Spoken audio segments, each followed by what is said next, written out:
1. Morta Prabena. Brinirha, seorang calon ibu, sedang mengkonsentrasi untuk melahirkan jabang bayi yang selama 9 niran atau bulan dikandungnya. Tidak jauh darinya berdiri Amnaruta, calon ayah dari sang jabang bayi, memusatkan konsentrasi dan tenaganya pula agar mampu membantu istrinya dalam menjalankan proses babar atau melahirkan. Di kepala keduanya terpasang ulirha, alat optik superkonduktor buatan bangsa Lemurian. Alat ini menghubungkan energi dalam tubuh mereka dengan cairan plasenta sintesis di dalam bejana besar tempat Brinirha sedang berada. Badan Brinirha tenggelam dalam bejana besar transparan yang di dalamnya berisi cairan plasenta sintesis. Bejana itu cukup besar, berukuran panjang 3 meter, lebar 2 meter, dan tinggi 2 meter. Tubuh Brinirha melayang stabil dalam posisi babar di tengah-tengah bejana itu dan tidak menggunakan baju. Dalam ruangan itu hanya ada mereka berdua. Mereka berada di suatu tempat yang bernama Morta Prabena, tempat para bayi Lemurian dilahirkan dan disetting untuk menstabilkan kemampuan penguasaan energi sebesar 40%. Hanya ada satu Morta Prabena di Lemurian. Letaknya di pusat kota. Babar ala Lemurian ini berbeda dengan manusia pada umumnya. Sepintas, Morta Prabena terdiri dari sebuah bejana besar berisi cairan plasenta sintesis dan sebuah tabung akselerasi dalam sebuah hub yang terlihat seperti pipa besar transparan yang menghubungkan keduanya. Bejana besar, hub, dan tabung akselerasi itu terbuat dari logam bernama kraiman, yang diolah menjadi transparan. Kekuatan logam ini 6 kali lebih kuat dari titanium. Kraiman terdapat di tanur-tanur pengolahan logam yang terletak jauh di bawah bumi dekat magma. Energi dari panas magma digunakan oleh bangsa Krairon untuk mengolah kraiman.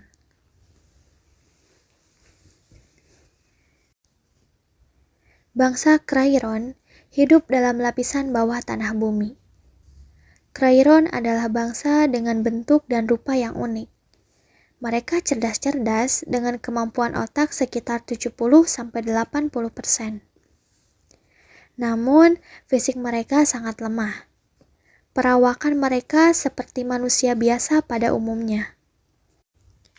Badannya tidak berotot. Kepala mereka besar dengan kulit yang keras. Kaki mereka juga panjang-panjang. Tinggi mereka rata-rata sekitar 3 meter. Mereka nyaman dalam lingkungan dan ruang gerak terbatas.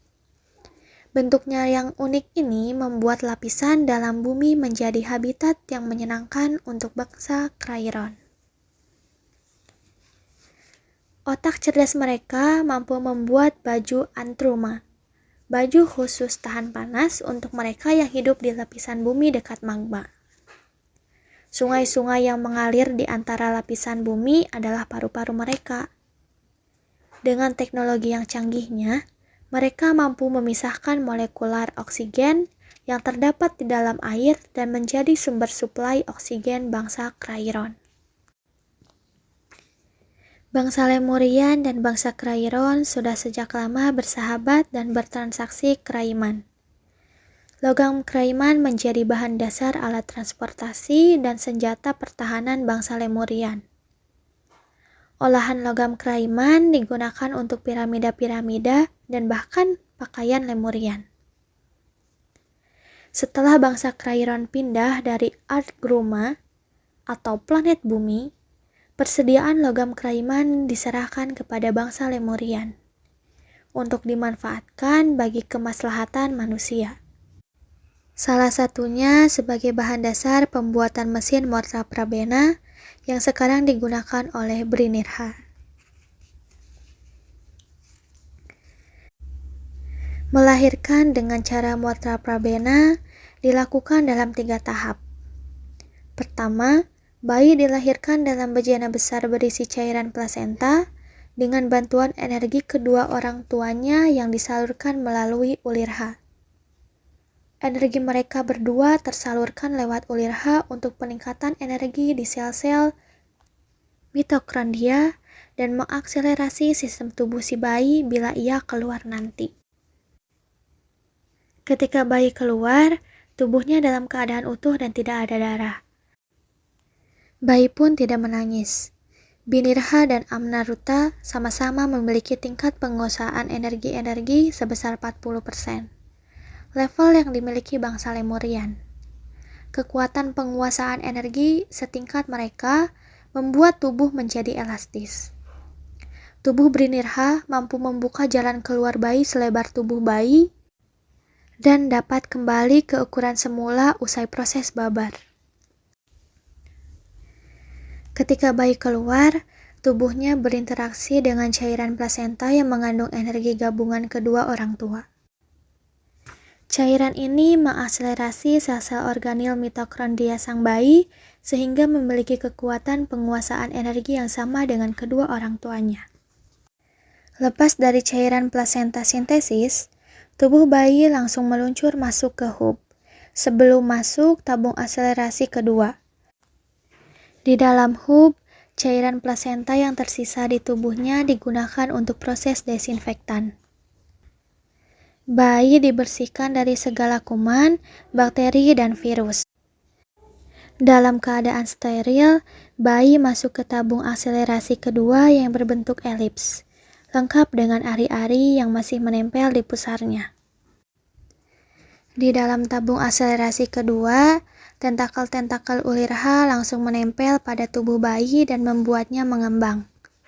Dalam tabung ini, plasenta yang masih menempel di pusarnya dilebur dan disatukan dalam sistem tubuh si bayi. Partikel janin diubah menjadi energi, disatukan ke mitokondria si bayi. Semua unsur yang ada di plasenta bayi diserapkan pada tubuh si bayi. Terakhir, diubah lagi menjadi partikel-partikel dan pola-pola DNA baru si bayi. Proses akselerasi mitokondria ini diikuti dengan akselerasi sistem jaringan otot si bayi. Tidak heran bila bayi-bayi Lemurian sudah berotot ketika lahir. Setelah mitokondria dan jaringan otot terakselerasi, tentakel ulirha yang menempel di otak bayi memberikan data dan pengetahuan yang diubah menjadi implan-implan organik yang ditanamkan pada sel-sel otak bayi. Normalnya, proses panjang tahap 1 dan kedua ini hanya memakan waktu sekitar 5 menit saja. Tahap terakhir adalah upacara Motra Prabena yang disaksikan oleh warugha atau warga Lemurian. Kedua orang tua mentransferkan energinya dengan memegang punggung dan dada si bayi. Energi orang tua akan kembali pulih setelah 1 hari. Si bayi akan membawa energi yang sangat kuat dari proses Motra Prabena. Dan secara alami akan mengatur energi itu di tubuhnya. Brinirha dan Amnaruta baru memulai tahap pertama proses babar dengan Motra Prabena. Di dalam cairan plasenta itu, Binirha masih memfokuskan energinya dan siap-siap mencoba mengeluarkan sang jabang bayi. Diliriknya, Amnaruta yang berdiri di sampingnya di luar bejana. Amnaruta memberikan isyarat tanda ia pun juga siap. Tiba-tiba ruangan bergetar keras. Getarannya makin lama makin hebat. Keduanya berpandangan sesaat. Binirha dan Amnaruta adalah satu-satunya pasangan yang babar di Motra Prabena. Tidak ada bayi lain yang dilahirkan siang itu. Bangunan Motra Prabena kosong melompong. Tidak ada siapa-siapa. Semua warugha di kota Aritma memiliki pengetahuan tentang Motra Prabena. sehingga prosesnya cukup dilakukan oleh suami istri, tanpa kehadiran para medis atau dokter. Ruangan beratap mengerucut itu masih bergetar. Getarannya begitu hebat sehingga menimbulkan riakan dalam bejana. Sebagian cairan plasenta tumpah ke lantai. Binirha berusaha menyeimbangkan dirinya. Ia terpaksa membagi konsentrasinya untuk menyalurkan tenaga, menyeimbangkan posisi, dan mengeluarkan sang jabang bayi. Energinya terkuras habis. Brinirha, Amnaruta memanggilnya dengan telepati. Namun, pikiran Brinirha masih berusaha fokus dengan dirinya di dalam bejana. Ia masih berusaha mengatasi riakan-riakan yang makin lama makin membesar. Riakan itu menimbulkan gelombang di dalam bejana. Badannya sebentar seimbang, sebentar miring ke atas, bawah, kiri, dan kanan. Ia belum merasa panik, hanya sedikit terganggu dengan air yang menimbulkan gelombang-gelombang di dalam bejana. Di tengah kondisi demikian, Brinirha menangkap gelombang telepati Amnaruta. Ia menoleh, memandang suaminya. Dilihatnya tangan Amnaruta sedang menata kabel ulirha yang bergoyang-goyang agar tidak terlepas dari kepalanya. Brinirha mengirimkan gelombang telepati pada Amnaruta.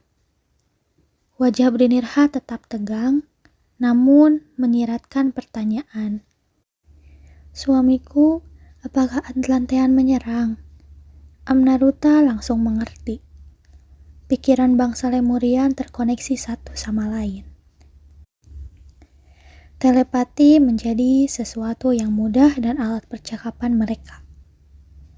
Amnaruta membalasnya dengan gelombang telepati juga. "Aku akan mencari tahu sumber guncangan ini. Kembalikan konsentrasimu, fokus pada kelahiran anak kita." Tangannya segera meraih probe. Tiap keluarga di bangsa Lemurian memiliki sebuah probe yang berisi data-data dan informasi tentang semua orang dan semua peristiwa di Lemurian. Bentuknya bulat, kecil, dengan lensa yang mengeluarkan cahaya kecil berwarna hijau berkelap-kelip di bagian tengahnya dan memiliki kemampuan terbang. Mereka seperti kapal-kapal kecil yang melayang kemana-mana di langit Lemurian mengikuti majikannya tanpa henti. Amnaruta teringat alarm plutonium. Ditekannya salah satu tombol yang ada di probe itu. "Mudah-mudahan bukan serangan Atlantean.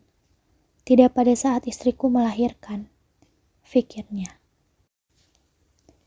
Segera dicarinya informasi tentang alarm plutonium di probe dengan mata yang tetap mengawasi Brinirha. Diperhatikan istrinya itu. Brinirha masih kesulitan menyeimbangkan tubuhnya. Namun, konsentrasinya kembali terfokus kepada sang jabang bayi yang masih bersemayam di perutnya. Keadaan masih terkendali, meski ada guncangan. Brinirha dan calon bayi kami dalam keadaan baik-baik saja. Pandangannya beralih ke probe. Apakah alarm plutonium aktif karena serangan Atlantean? Sudah sejak lama bangsa Lemurian menjadi sasaran perang Atlantean. Sebutan dari bangsa Atlantis, yang iri dengan peradaban dan kemajuan teknologi Lemurian. Tak terhitung berapa kali Atlantis menggunakan senjata-senjatanya yang berbasis teknologi nuklir untuk menyerang dan menghancurkan peradaban Lemurian. Bangsa Lemurian tidak pernah menyerang terlebih dahulu, ataupun membalas dendam. Semua serangan Atlantis diantisipasi dan dihadapi dengan senjata-senjata Lemurian yang menggunakan teknologi berbasis air. Untuk mengatasi serangan Atlantean, Bangsa Lemurian mengembangkan alarm plutonium, sistem silent alarm, sebagai tanda bahaya terjadi serangan. Pendengaran mereka yang luar biasa mampu mendengarkan gelombang bunyi dalam frekuensi tinggi. Bagi bangsa Lemurian, mendengar bunyi kelelawar semudah mendengarkan suara yang dikeluarkan oleh radio dan televisi. Bila alarm ini berbunyi, maka Hierophalontар langsung bereaksi. Senjata buatan bangsa Lemurian ini memanfaatkan gelombang ultrasonik hasil teknologi bangsa Lemurian. Bentuknya besar seperti dawai. Senar-senar besar dawainya digunakan untuk menembakkan peluru kendali dari darat ke darat, dari darat ke udara, dan dari udara ke darat. Daya kejar peluru kendali itu super efektif. Bisa menghancurkan sistem pesawat apa saja dengan tidak membunuh manusia yang ada di dalamnya. Gelombang ultrasonik dari alarm plutonium tidak aktif dan tidak terdeteksi oleh telinga Amnaruta. Probe mengkonfirmasi hal ini. Mesin bulat kecil itu mengeluarkan peta Lemurian dalam bentuk hologram. Di peta itu semua alarm plutonium dalam keadaan standby. Semuanya tidak aktif. Tidak alarm plutonium yang aktif. Tidak ada serangan Atlantean. Lalu apa? Otak Amnaruta kembali berpikir. Guncangan dan getaran ini terjadi bukan tanpa sebab. Mereka yang berada di laboratorium pasti sudah punya data mengenai hal ini. Tangannya kembali menekan tombol yang ada di probe, meminta informasi dari pusat riset dan pengetahuan Lemurian. Dalam hitungan persekian detik, gambar hologram kembali keluar. Muncul satu data penting. Amnaruta tertegun sejenak melihat satu kata yang ditampilkan probe. Rem. Pikirnya dipenuhi tanda tanya. Bukankah rem baru akan terjadi 3 jam kemudian? Kira-kira 149.669.000 km dari situ, sebuah pesawat bangsa Turki memasuki medan gravitasi Ra atau matahari. Pesawat itu berawak 10 bangsa Turki. Kapten pesawat itu bertubuh paling besar di antara mereka. Bentuk fisik mereka hampir sama dengan manusia pada umumnya, namun kepalanya sedikit berbeda. Kedatangan pesawat itu dalam rangka misi khusus untuk mengkloning matahari dalam galaksi Bima Sakti untuk ditempatkan di planet Crayon. Habitat bangsa Crayon yang baru saja pindah dari Ardgruma atau planet bumi. Bangsa Turki dan bangsa Crayon memiliki hubungan yang sangat spesial. Bangsa Turki merupakan salah satu bangsa yang memiliki tingkat pengetahuan energi sebesar 100%. Bangsa lain yang memiliki tingkat penguasaan energi sempurna seperti itu adalah bangsa Bropa, Mosram, dan Snela. Dahulu kala mereka hidup berdampingan di Ardgruma dengan Adhama sebagai pemimpinnya, sang manusia pertama. Namun, ego yang tinggi menyebabkan mereka saling berlomba berbangga diri, mengalahkan dan menghancurkan satu sama lain. Kombinasi kekuatan yang 100% dari ego tinggi membuat kerusakan dan kehancuran di Ardgruma. Adhama kemudian mengusir mereka dari Ardgruma. Keempat bangsa itu pun menempati tempat tinggal mereka yang baru di luar Ardgruma.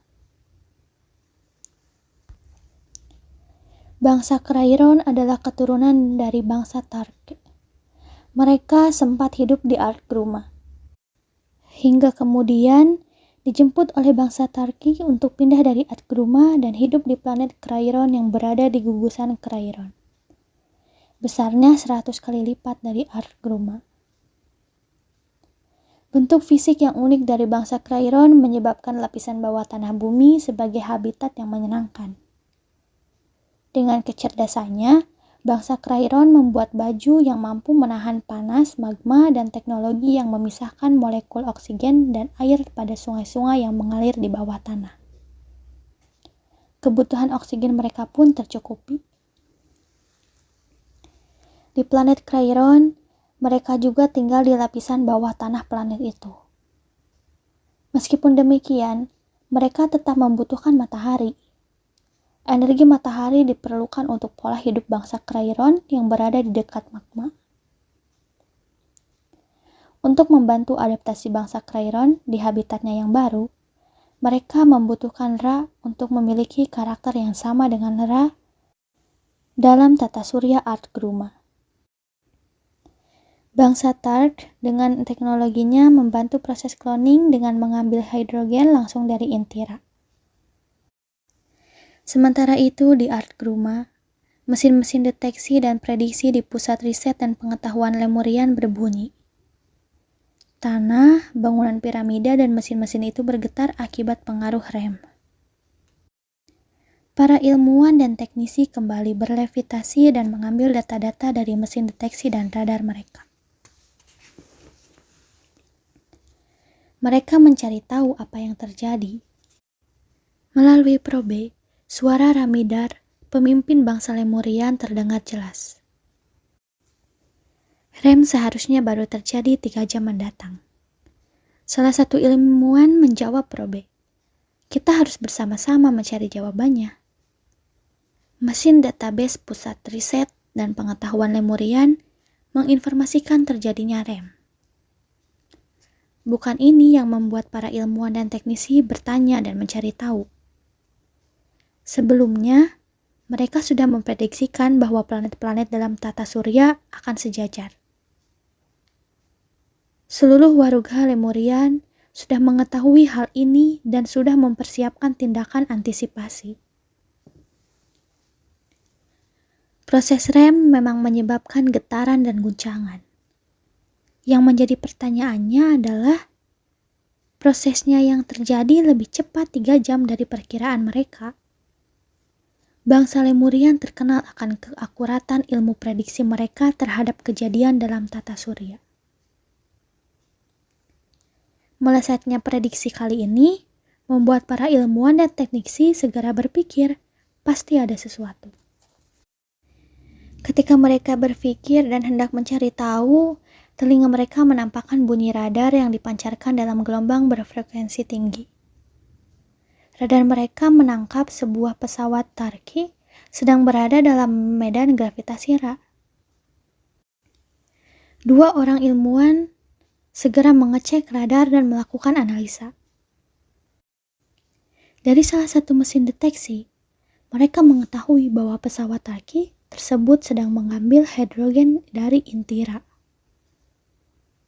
Segera saja informasi ini disebarluaskan ke seluruh warga dengan menggunakan probe. Salah satunya yang sedang diakses oleh Amnaruta.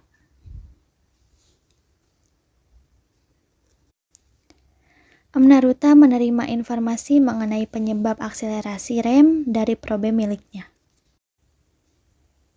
Proses rem mempengaruhi medan magnetik bumi 4 kali lipat dari normal dan tentunya mempengaruhi proses babar anaknya dan Brinirha. Mengetahui informasi itu, Amnaruta membatin. Guncangan ini akan terus berlangsung selama 45 menit. Berarti aku dan Brinirha harus melakukan proses babar di tengah guncangan. Diberitahukannya informasi yang diperolehnya dari probe ke Brinirha melalui telepati. Mereka berdua belum pernah mengalami hal seperti ini. Namun mereka segera mempersiapkan diri dan mental mereka mengatasi segala hal yang mungkin terjadi.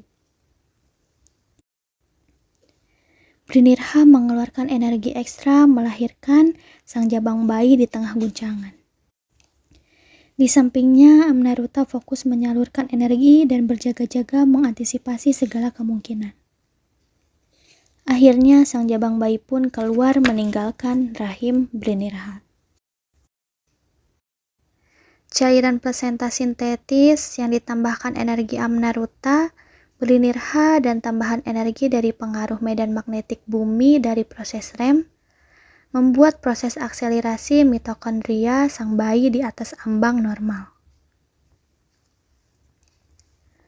Keluar dari rahim di tengah bejana yang cairan plasenta sintetisnya bergelombang. Sang jabang bayi tidak langsung masuk ke hub seperti seharusnya. Tubuhnya meluncur menuju dasar bejana. Amnaruta segera mengarahkan kemampuan telekinetiknya untuk menahan laju bayi agar tidak terbentur dasar bejana. Tepat beberapa sentimeter sebelum dasar bejana, sang jabang bayi terhenti. Pelan-pelan tubuhnya dinaikkan dan diarahkan untuk masuk ke hub yang berbentuk pipa, terletak antara bejana dan tabung akselerasi. Namun, proses akselerasi mitokondria yang di luar batas normal menyebabkan tarik-menarik antara energi telekinetik Amnaruta yang mencoba mengangkatnya dari dasar bejana dan energi yang dihasilkan dari proses akselerasi yang malah mendorong sang bayi ke dasar bejana. Amnaruta terlihat sedikit kesulitan. Brinirha menstabilkan posisinya dalam bejana dan mengarahkan energinya, membantu Amnaruta dengan kemampuan telekinetiknya. Keduanya sama-sama mengeluarkan energi di luar biasanya, hanya untuk mendorong bayi mereka masuk ke pipa hub itu. Usaha mereka hampir berhasil. Ketika tiba-tiba plasenta sang bayi yang masih menempel di pusarnya bergerak memutar. Arah putarannya seperti gerakan tawaf. Berputar 360 derajat berlawanan dengan arah jarum jam.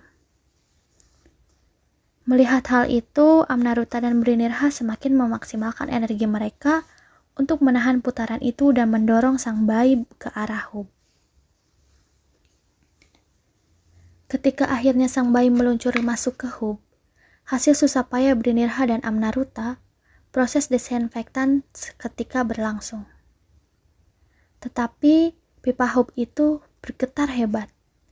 Material morta prebana yang terbuat dari logam kraiman tidak dipersiapkan untuk menerima energi di atas standar 40% yang sudah menjadi programnya. Alarm tanda bahaya akibat kelebihan beban berbunyi. Pipa hub itu mengeluarkan suara retakan yang semakin lama semakin melebar. Saat itu, tidak ada Waruka Lemurian lain yang datang membantu. Mereka disibukkan oleh proses REM yang terakselerasi 3 jam lebih awal. Amnaruta dan Brinirha terpaksa harus mengatasi hal ini berdua saja. Amnaruta terus memfokuskan energi untuk mendorong bayi mereka masuk ke tabung akselerator kedua. Brinirha segera keluar dari bejana, memakai baju dan membantu Amnaruta. Ditambah dengan energi Brinirha, sang bayi akhirnya berhasil masuk tabung akselerator kedua. Tepat di belakangnya, pipa hub jebol karena menerima energi yang overload. Amnaruta dan Brinirha menarik nafas lega. Setidaknya sang jabang bayi sudah masuk ke tabung akselerator. Namun, mereka tetap waspada. Proses morta prebana belum usai. Tubuh sang bayi juga terpaksa harus berjuang dan beradaptasi dengan akses energi yang berlebihan dari proses REM. Di luar dugaan, akselerasi di tabung akselerator kedua menjadi lebih cepat dan jauh meningkat. Sang bayi yang memperoleh energi tambahan dari proses REM memaksa tentakel-tentakel itu bekerja lebih keras. Proses mengunduh ilmu pengetahuannya menjadi di luar kapasitas normal bayi Lemurian, yang pada umumnya hanya 10% dari database ilmu pengetahuan dari bangsa Lemurian. Namun, Informasi holografik Morta Prebana menunjukkan bayi spesial ini mengunduh ilmu pengetahuan hingga 30%. Akselerasi sel-sel mitokondrianya pun 1,5 kali dari bayi Lemurian umumnya. Mesin overload lagi. Alarm tanda bahaya kembali berbunyi karena tabung akselerator kelebihan beban. Lagi-lagi terdengar suara retakan dari tabung akselerator. Retakan itu semakin melebar dan melebar. Ketika tabung akselerator hampir ringsek, tiba-tiba sang bayi terpental keluar. Amnaruta secara refleks mengejar dan berusaha menangkap tubuh bayinya. Untunglah kecepatan larinya masih mampu mengimbangi kecepatan lontaran tubuh bayi. Meskipun tertangkap, sang bayi belum dapat didekap. Tubuhnya masih memancarkan energi yang besar dan liar. Lebih besar dari level penguasaan energi Amnaruta atau Brinirha. Situasi ini di luar proses Morta Prebana yang normal. Situasi khusus memerlukan tindakan khusus pula. Amnaruta dan Brinirha memutuskan untuk mempercepat pelaksanaan upacara Morta Prebana. Mereka tidak menunggu warga Lemurian berdatangan menyaksikan upacara Morta Prebana. Amnaruta memegang punggung belakang, sementara Brinirha menempelkan tangannya di dada bayi. Mereka berdua berupaya meredam energi yang liar pada tubuh si bayi. Baik Amnaruta dan Brinirha memaksimalkan energi mereka untuk meredam energi yang liar dari tubuh si bayi. Tetapi perlawanan dari tubuh si bayi sendiri terlalu kuat. Pelan-pelan tubuh bayi lepas dari tangan mereka berdua. Bayi itu mengambang di antara tangan Amnaruta dan Brinirha. Seharusnya proses transfer energi dari orang tua ke bayi ini berlangsung selama 15 menit. Baru saja 1,5 menit, terjadi ledakan besar. Ledakannya membahana di ruangan piramida Morta Prebana. Memancarkan bunyi ledakan yang memekakan telinga. Brar! Amnaruta dan Brinirha terpental beberapa meter. Kaget karena terpental, keduanya segera bangun. Tanpa terlihat rasa panik sedikit pun, mereka melihat kondisi bayi mereka. Sang jabang bayi masih melayang di udara. Badannya dalam posisi terlentang dengan tangan terbuka. Badan-badannya memperlihatkan otot-otot yang sudah terbentuk. Rambutnya hitam dan ikal. Auranya memancarkan warna dominan biru, seperti birunya langit. Aura biru langit itu tebal dan padat, sebesar 5 meter. Ledakan besar itu membuat warga Lemurian yang sibuk beraktivitas dan mengatasi proses rem tersentak dan melihat arah sumber ledakan. 20 Lemurian berdatangan ke Morta Prebana hendak membantu. Bahkan Ramidar, pemimpin bangsa Lemurian pun datang. Sosoknya tegap dan kekar dengan wajah yang masih terlihat seperti berumur 21 tahun. Layaknya seorang Lemurian pada umumnya. Ketika ke-20 Lemurian termasuk Ramidar masuk, mereka seketika terpana. Pemandangan yang jarang sekali terjadi di Lemurian. Bangsa Lemurian pada umumnya selalu dalam kondisi tenang. Tidak panikan dan tidak mudah kaget apalagi terpana. Namun, siang ini ada peristiwa yang langka. Di hadapan mereka sang bayi melayang memancarkan aura biru langit. Aura yang kepadatan dan ketebalannya baru kali ini mereka lihat. Posisi sang bayi kali ini berdiri tegap. Kepalanya melihat ke kiri dan ke kanan, memperhatikan para orang dewasa yang mengelilinginya. Meski terpana, Ramidar bertanya dengan ketenangan khas Lemurian. Apa yang terjadi? Amnaruta dan Brinirha menceritakan apa yang terjadi secara singkat. Kedua puluh Lemurian memaklumi kondisi khusus yang baru kali ini mereka hadapi. Mereka serentak beramai-ramai menstabilkan energi liar sang bayi. Dengan tatapan mata yang memperhatikan sekelilingnya, pelan-pelan cahaya biru langit itu menyerap ke tubuh sang bayi. Secara perlahan, sang bayi pun turun. Ketika akhirnya ia kembali berada di atas meja, cahaya biru itu seluruhnya menyerap ke kulitnya yang berubah menjadi kebiru-biruan. Selang 15 menit, akhirnya warna kulitnya normal seperti kulit bangsa Lemurian yang lain, sawo matang. Ketika sudah turun dan dalam posisi terlentang, sang bayi belum dapat dipegang. Badannya masih mengeluarkan radiasi energi yang besar. 3 buah probe mendatangi untuk merekam informasi. Ketika probe itu berada dalam jarak 1 meter, tiba-tiba keluar loncatan listrik yang berasal dari radiasi energi sang bayi. Terkena radiasi tinggi, probe itu memancarkan lompatan-lompatan listrik yang tak terkendali. Lalu jatuh dan cahayanya mati. Ketiganya rusak. Amnaruta dan Brinirha mencoba mendekati bayi mereka.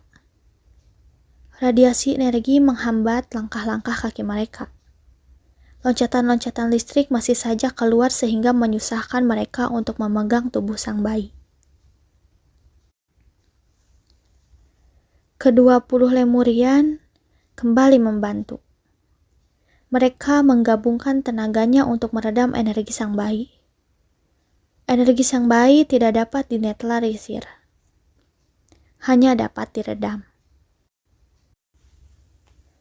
Butuh waktu 20 menit untuk menormalkan kondisi sang bayi dengan memanfaatkan 20 orang Lemurian yang kesemuanya memiliki tingkat penguasaan energi sebesar 40%. Ruangan Mertaprabena berantakan penuh kepingan-kepingan pipa hub dan tabung akselerator yang jebol. Namun, bukan itu yang membuat Ramidar dan para Lemurian yang berdatangan siang itu terpana. Bayi yang lahir dalam situasi rem itu memiliki wibawa yang belum mereka lihat sebelumnya. Amnaruta dan Brinirha menatap bayi mereka. Radiasi energi yang besar sudah dapat dikendalikan. Tidak ada lagi energi liar. Berbeda dari bayi lainnya, bahkan dari siapapun di Lemurian. Bayi ini memiliki tingkat penguasaan energi sebesar 60%, meskipun belum stabil. Terkadang 60%, terkadang 55%. Amnaruta dan Brinirha menatap Ramidar. Peristiwa langka. Kelahiran bayi dihadiri dan dibantu oleh pemimpin Lemurian. Keduanya berpikiran sama, meminta kesediaan Ramidar memberikan nama untuk bayi mereka. Ramidar langsung mengerti tatapan mata Amnaruta dan Brinirha. Hari ini dia menyaksikan peristiwa yang langka. Sudah seharusnya nama anak ini pun mengabadikan momen kelahirannya. Ramidar berjalan mendekati bayi yang sudah berada dalam dekapan kedua orang tuanya. Tidak biasanya ia berucap kata. Bagi Lemurian yang memiliki tingkat pemakluman antar sesama yang tinggi dan kemampuan telekinetik, berbicara satu sama lain menandakan pentingnya hal yang dibicarakan. Tidak pernah mereka mengangkat suara untuk hal-hal yang tidak penting dan tidak berguna. Ramidar berkata kepada Amnaruta dan Brinirha, "Anak ini kuberi nama Arkitirema. Ark berarti bahtera, Ki berarti tenaga, karena bayi kalian memperlihatkan tenaga yang sangat besar yang pernah kita lihat. Ti berarti dari, Rem untuk mengingat momen kelahiran ini di mana ke-12 planet dalam tata surya kita. Sementara A adalah panggilan untuk anak dalam bangsa kita. Sehingga makna dari nama Arkitirema adalah anak bahtera tenaga dari proses tata surya yang berhenti. Semua Lemurian yang hadir di sana tersenyum. Senang dengan nama yang diberikan Ramidar. Pandangan mata mereka tertuju pada bayi yang baru lahir itu, Arkitirema.